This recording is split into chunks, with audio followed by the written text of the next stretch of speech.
अमरावती जिल्ह्यातील अचलपूर तालुक्यात पथरोड पोलिसांनी अवैध जुगार अड्ड्यावर धडक कारवाई करत तब्बल 11 जणांना ताब्यात घेतले आहे।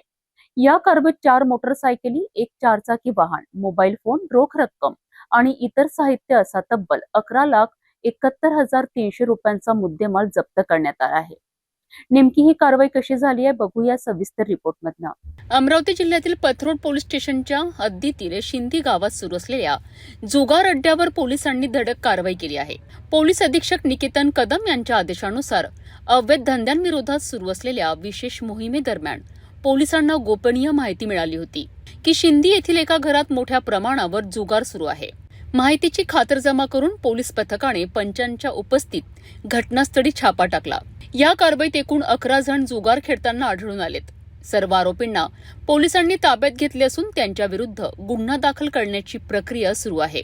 छाप्यात 4 मोटरसायकली, एक चारचाकी वाहन, 5 मोबाईल फोन, रोख 25,800 रुपये आणि 52 ताश पत्ते असा एकूण 11,71,350 रुपयांचा मुद्देमाल जप्त करण्यात आलाय।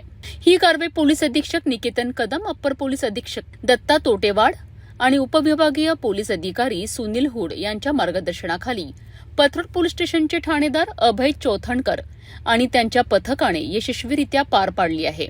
यावेळी पथरोड पोलिसांनी नागरिकांना आवाहन करत आपल्या परिसरात अवैध धंदे, जुगार, मटका किंवा सोशल मीडियावर शस्त्रांसह दहशत निर्माण करणारे व्हिडिओ आढळल्यास तत्काळ पोलिसांना माहिती देण्याचे आवाहन केले आहे।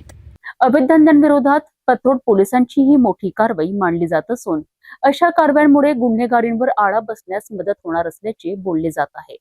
या प्रकरणातील पुढील तपास पथरोड पोलीस करीत आहेत।